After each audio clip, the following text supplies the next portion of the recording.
पक्षाची असं वक्तव्य राऊत. सांगता येत नाही आज. म्हणजे मला खूप आश्चर्य वाटतं की महाराष्ट्रात नाही देशात चाललंय तरी अनेक वेळा आपल्याला असं अस्वस्थ करणारी परिस्थिती असते, कारण का अन्याय झाला असं आम्हाला अनेक वेळा वाटतं.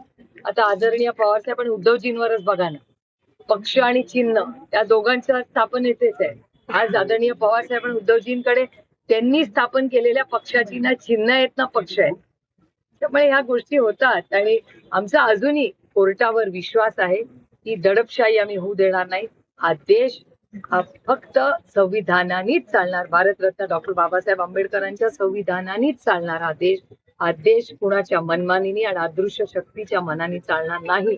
आणि म्हणूनच जे यश आम्हाला मिळालं, जी साथ महाराष्ट्राच्या मायबाप जनतेने आम्हाला दिली, ती अदृश्य शक्तीच्या विरोधात होती. हा देश संविधानानेच चालणार आणि त्याच्यासाठी कष्टांची परीकाष्ठा करू.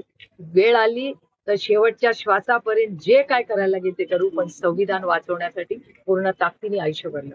बारामतीत येणाऱ्या विधानसभेला तुमच्या पक्षाकडून कोण उमेदवार असणार? एकतर बारामतीची सीट कोण पक्षातून कुठला पक्ष लढणार हेच अजून निश्चित झालेलं नाहीये. आमचे दिवाळी गणपती नंतर सीट वाटपाची डिटेल तयारी होईल. मोठा कोण किती सीट लढणार ह्याचा निर्णय झालेला आहे, पण कुठल्या मतदारसंघातून कोण नक्की लढणार हे अजून पुढच्या 8-1 दिवसात फायनल होईल. आणि त्याच्यानंतर ही सीट जर राष्ट्रवादीला आली त्याच्यानंतर पक्ष ठरवेल कोणाला. ताई, आज राष्ट्रवादी आणि शिवसेनेची सुनावणी आहे कोर्टात. काल होती, परंतु ती लांबणीवरती पडली. साधारणतः 1 वर्षापेक्षा जास्त अवधी झाला. सत्यमेव जयते, सत्याचा विजय होतोच आणि सत्य परेशान हो सकता है, पराजित नहीं हो सकता.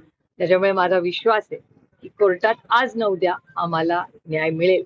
माझी एवढीच कोर्टाला विनंती राहील की माननीय कोर्टाने आम्हाला लवकरात लवकर न्याय द्यावा, कारण का हा पक्ष आणि चिन्ह दोन्ही, मग उद्धवजींची शिवसेना आणि आदरणीय पवार साहेबांची राष्ट्रवादी, या दोघांनी स्थापन केलेले पक्ष